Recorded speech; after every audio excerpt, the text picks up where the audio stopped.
นางลมผู้สาวก็มาบ่เฮ้ยเอาผู้สาวก็มาเล่นน้ำอยู่บ่อยู่บ่นี่นะมาตัว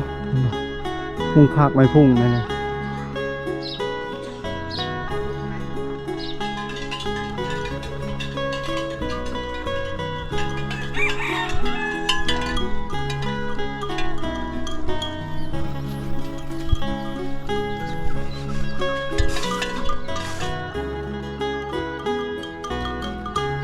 มาเดี๋ยวเชื่อทโมบ่นี่รถคันนี้แค่จะไปพนักงานโดย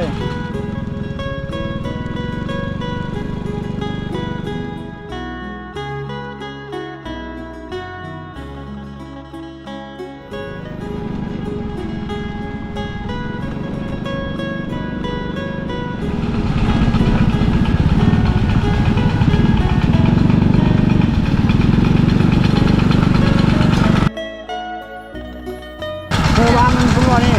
บ้านหนองหลวงพุ่น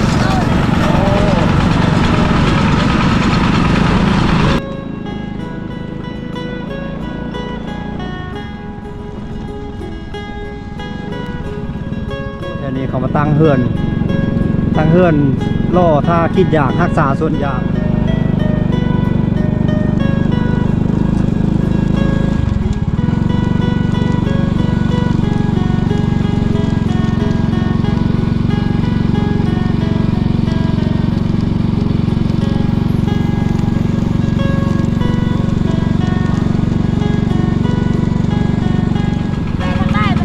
ไปเดี๋ยวพุ่นลงข้าง ลงข้างเขาไปเดี๋ยวพุ่นอีกเมื่อกี้เด็ดอ่ะ มาเดี๋ยวเชื่อทโมบ่นี่รถคันนี้แค่จะไปพนักงานโดย ไปเมื่อกี้ลงข้างตะกอน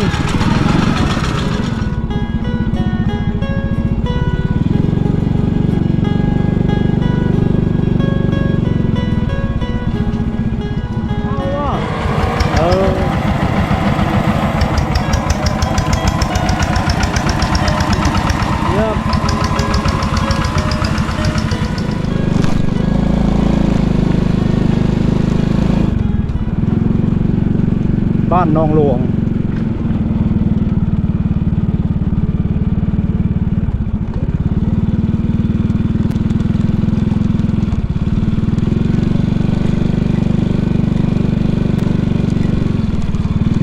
โอ้งัวหลายเลยงัวกาว่านพระเจ้า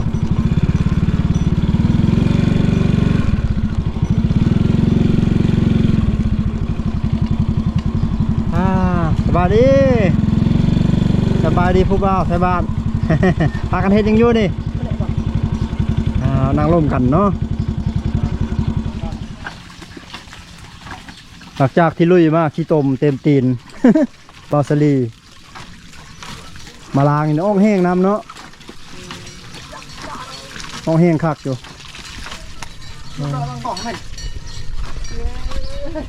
เอาทักทายสบายดีสวัสดีทุกคนเนาะตอนนี้มารับเดินทางมาฮอนหมู่บ้านหนองหลวงเป็นที่เรียบร้อยแล้วเราเป็นหมู่บ้านของพี่น้องสุดเผ่าบาลูได้ทุกคนเลย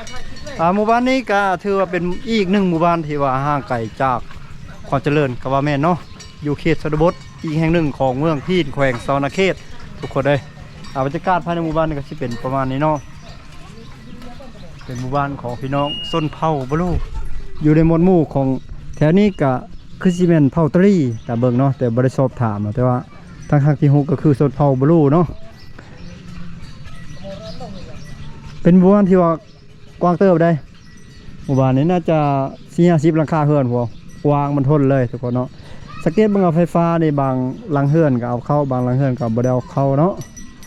ก็หาก็ได้ไฟฟ้าได้หมู่บ้านนี้ก็บ่พอเท่าใดปีนี้เราเข้าของเพิ่นนี่ถือว่าหลังมักใหญ่เริ่มเทิ่มเลยหลังแป้นทุกคนก็เป็นอีกหนึ่งหมู่บ้านที่มีวิถีชีวิตและความเป็นอยู่ติดพันกับความเป็นธรรมชาติสูงสังเกตเบิ่งงัวควายเพิ่นหลายเนาะกินหญ้ากินหยังเซลกลางหมู่บ้านและหั่นก็รถอีตอกอีแตนเพิ่นกำลังมาแต่พุ่นแหละทางนอกพุ่นแหละมาแต่เรียกแต่งาน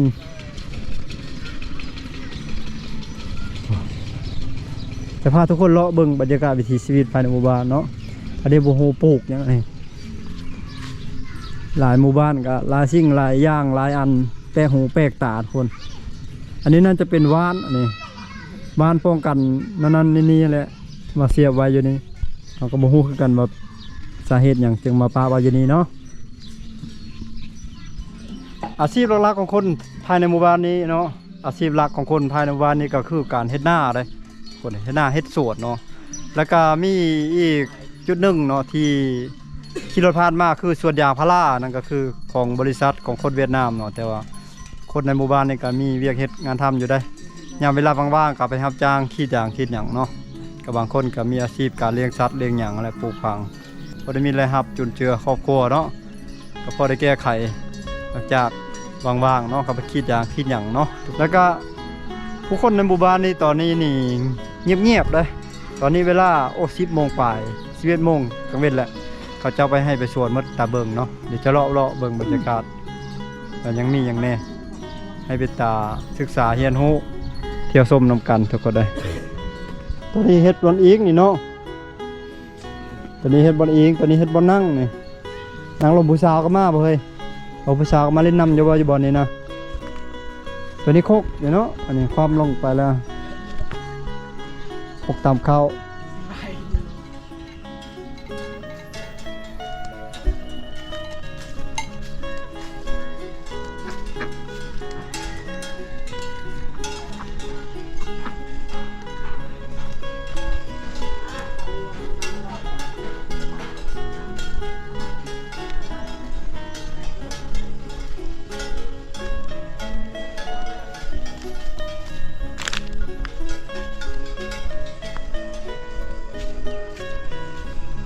เพิ่งเราเขา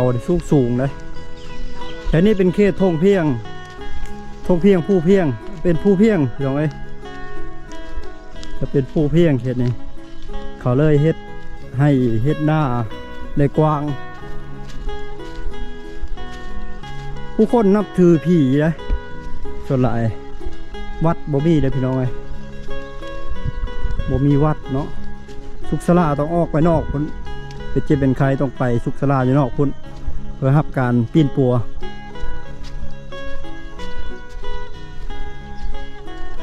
จุดนี้เป็นจุดโรงเรียนเก้าจุดนี้มันมีกระแหล่งมีอย่างแล้วมีระบบน้ำอันนั้นน้ำระบบน้ำเขาเจาะอันนั้นเด้ป่าบริเวณป่าหมู่บ้านก็ว่าแม่นนะทุกคนนะเด้จุดนั้นมีโครงการของรัฐบาลเข้ามาช่วยเหลือบ่ฮู้ว่ายังใช้ได้หรือบ่น่าจะใช้บ่ได้แล้วเบิ่งจังหวะเลย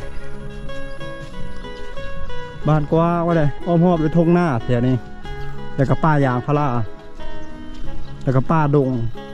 จำนวนหนึ่งไปเบิ่งน่าจะแม่นตำเขาอยู่บนหันนะก็จะแม่นตำเขาเห็ดฟัดเขาอยู่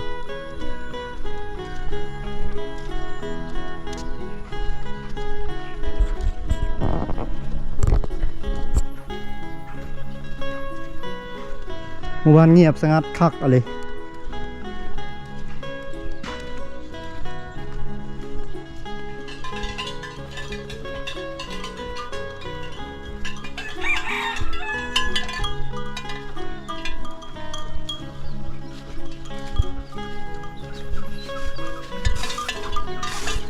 ตับเข้าวัดส่วนเด้อสบายดีเขาให้ว่าจะตับนี่นะ เขาให้ หักงามเนาะเม็ดงามเนาะเดี๋ยวขออนุญาตจับเบิ่งน่ะทุกคนเลยเม็ดเบ่งๆบักแง่เลยอ๋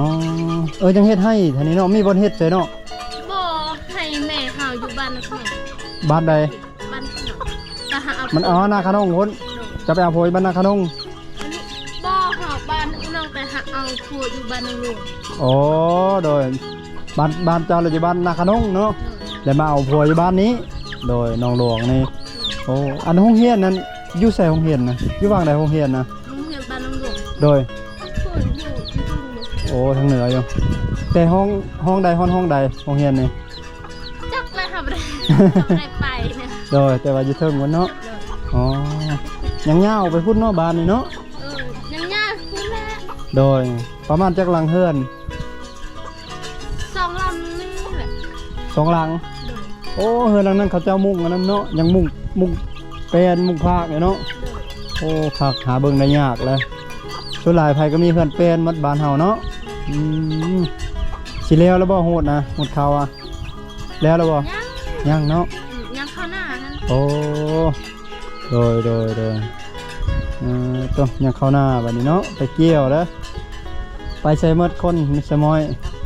ไปเกี่ยวข้าว จะอยู่เฮือนผู้เดียวมื้อนี้ กับพัวค่ะ โอ้โดยอ๋อเอาเลยตามสบายส่วนยางพาราอยู่หลายเลยเนาะอันฮอดย่ามันนั่นเขาขีดยางเขาก็แบบมาจ้างคนบ้านเฮาไปขีดให้อยู่บ่ ไปขี้เลยช่องคนนี่แหละไปขี้ ครอบครัวละ2 คน โดย โอ้เขาจ้างมื้อเท่าใด จักแหละ เขาจ้างไปได้เขาจ้างอ่ะ วันละแสนนี่แห วันละแสน โดย โอ้โดยตามเข้าตามสบายเลยเด้อ ขอบใจปัดนี่แหละคนเลยบรรยากาศภายในหมู่บ้านเงียบสงบดีเนาะกลางเว้นแบบนี้หน้ารับจ้าง ฮะ ทำไปรับจ้างหมดเลยนี่ โอ้คนไปหารับจ้างเมดเนาะ โดย โดยผู้ไปเกี่ยวเข้าหน้าก็มีแล้วเนาะโดย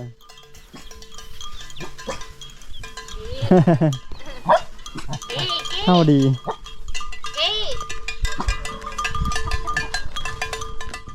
เหิดเพิ่นยังมุ่งอันนั้นไม่เป็นคักแน่ได้เพิ่นมุ่งไม่เป็นแต่ว่าเทิบทางหน้านี่มุ่งอันนั้นสังกะสีแล้ว มุ่งโดยเล็กล่ะไปซ้ายซุ่มผู้สาวน้อยนี่ ไปลิ้นนำกันเซลเนาะไปตาม่วนเนาะ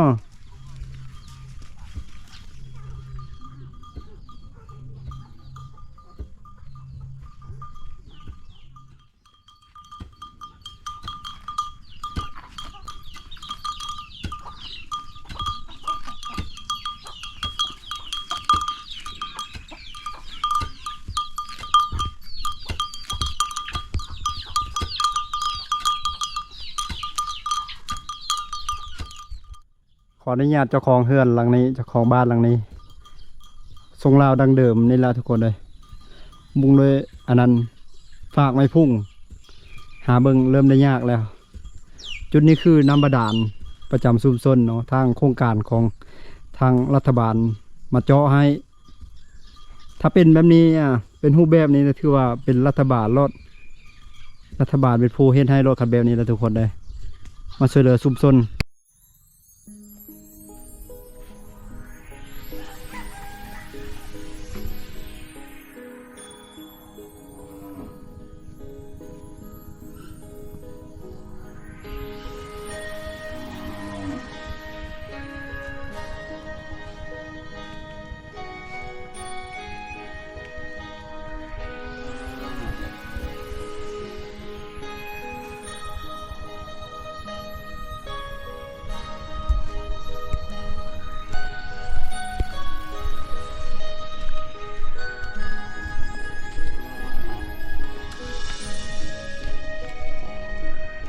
เป็นคักอลี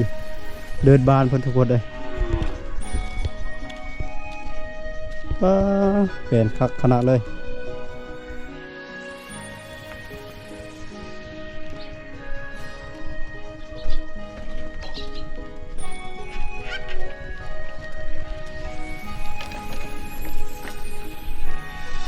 พอดเวลางัวออกไปหาอยู่หากินแล้ววันนี้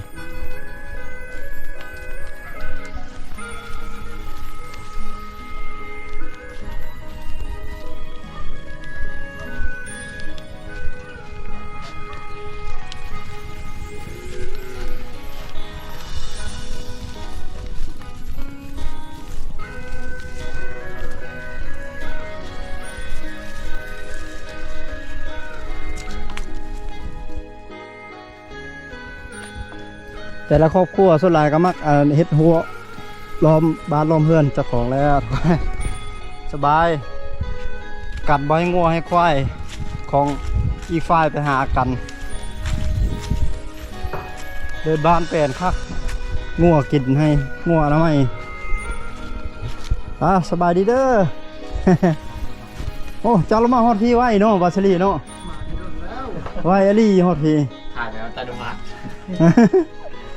ว้าวโธ่ได้รถงามคันนี้มาฮอดพี่เฉยรถเนี่ยเนาะโอ้เพิ่นรถ แล้ว จะค่อยมาเลยก็บ่ให้ระเบิดมา มาสอนนักเรียน แม่ โดยโธ่คันฝนตกนักก็จอดไว้ก่อนเนาะ ขี่ไปได้ เอามันแห้งๆจังอันนั้นให้แห้งๆจังขี่ออกโดยสบายดีเด้ออาจารย์เด้อพักเนาะวันนี้เนาะอยู่ห้องใดห้องเรียนนะ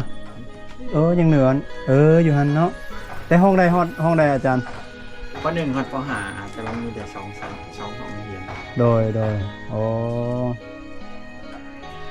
ครูอาจารย์ผู้เดียวเนาะ สองเลย หนึ่งใช่ โดยเงียบสงัดนิ่งบานเนาะคน เกี่ยวข่าวไปแล้ว ไปเกี่ยวข้าวเกี่ยวน้ งานนี้ไปเกี่ยวข่าวเลยแรงๆไปแล้ว4 โมง ำมันอากาศเย็นๆนะนี่เขากรีดยางคักเลยเนาะได้แล้ว ขี่ย่ามันตุ้มบ้านนั่นเขาเจ้าขี่ โดย บ้านนี้เขาบ่ได้ไปขี่ใช่ อ๋อ เขาอยาก อาจารย์อยู่บ้านได้อาจารย์ ก็อยู่นคร โอ้อยู่นครพวกป๋ามาไกลเลยเนาะ มาไกลเลย มื้อนี้พักผู้เดียวว่าอยู่เฮือนนี่ แม่ทักคนเดียว โดยจักมื้อแล้วบ่ได้มื้อบ้าน ที่ข่าวเลื่อนเลย โอ้ ผิดคำผิดอาทิตย์หน้าเมื่อละ โดย งานเจอบบ้านเจอบเมือง ใครเนี่ยอยู่แถวนี้ฮั่นมันบ่เป็นผู้ดอยปานใดมันก็เป็นผู้ดอยอยู่ดอยลักษณะดอยเพียงนะแถวนี้ก็คือเขตนั้น ไปพอมาอยู่ ดอยวิลาบุรีดอยเชียโปนดอยเมืองนอกนะโธ่ดอยอะไรรอดอยนะ พอรถจะพาทุกคนเลาะเข้าไปพุ่นแหละบนไว้รถบนจอดรถปะไว้พุ่นแหละแล้วก็จังสีเอารถจากหลักเดินทางต่อไปหาหมู่บ้านข้างหน้าอีกเลาะไปเรื่อยๆเนาะทุกคนเนาะไปเบิ่งแต่ละหมู่บ้านนี่มีอย่างเนาะแปลกหูแปลกตาเบิ่งนับกันเนาะครั้งแรกในชีวิตที่บรัดเข้ามาหมู่บ้านนี้กะบ้านหลังนี้ยังคงใช้แผงโซล่าร์เซลล์อยู่ท่านได้เอาไฟฟ้าเข้าเนาะบ้านหลายหลังนะท่านได้เอาไฟฟ้าเข้าเลยพี่น้อยบรรยากาศภายในหมู่บ้านสงัดติ้ง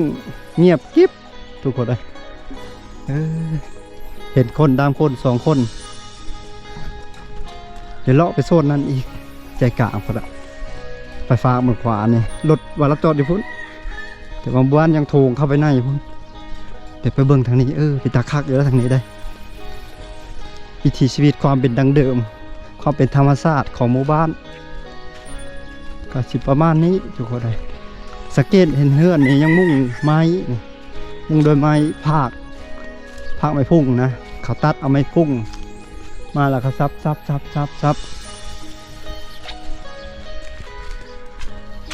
ตะแล้วก็มุ่งเฮือน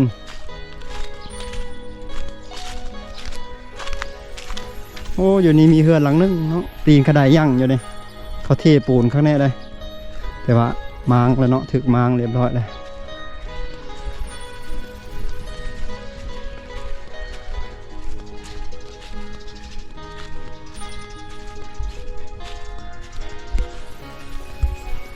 ปลูกหมักแตงพี่น้องเอ้ยเขียวกุ๊บอยู่หมักแตงเพิ่นนั้นบักข้าวโพดสาลี่อยู่โซนบางนั้นโอ้ขยันคักเนาะกำลังเป็นดอกจนน่าก็ได้กินแล้วเด้นี่มาต่อพุ่งภาคไม่พุ่งนี่ทรงลาวดังเดิมนี่แหละหาเบิ้งเริ่มได้ยากแล้วตกสมัยนี้เลยผู้ใดก็อยากซื้อแต่สังกะสีซื้อแต่กระเบื้องมามุงเฮือนปลูกยังอยู่นี่โอ้ผักแมงลักบักพริกบักเขือหอมเปรย์หอมนามข่าคิงอย่างต่างๆเนาะ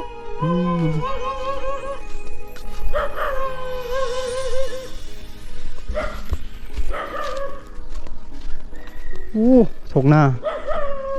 าแสนงามเลยทางหลังหมู่บ้านอยู่นี่ก็บ่อประดานทางภาครัฐคันเทิงรัฐบาลมาเจาะมาสร้างให้ชาวบ้านได้ใช้สะดวกสบายยังบ่ได้เช็คเบิ่งคืนมือถือพี่น้องเอ้ย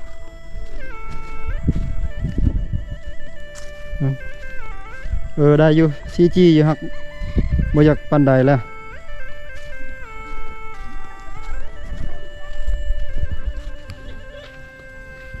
โอ้เพิ่นครัวหลังนี้ยังมุงโดยแปลนอยู่ได้นี่โอ้หมดบ้านเห็นหลังเดียวหลังนี้แหละยังสมบูรณ์แบบหลังคามุงแปลนนะหลังตัวนั้นก็จะเก่าๆนิดนึงแล้ว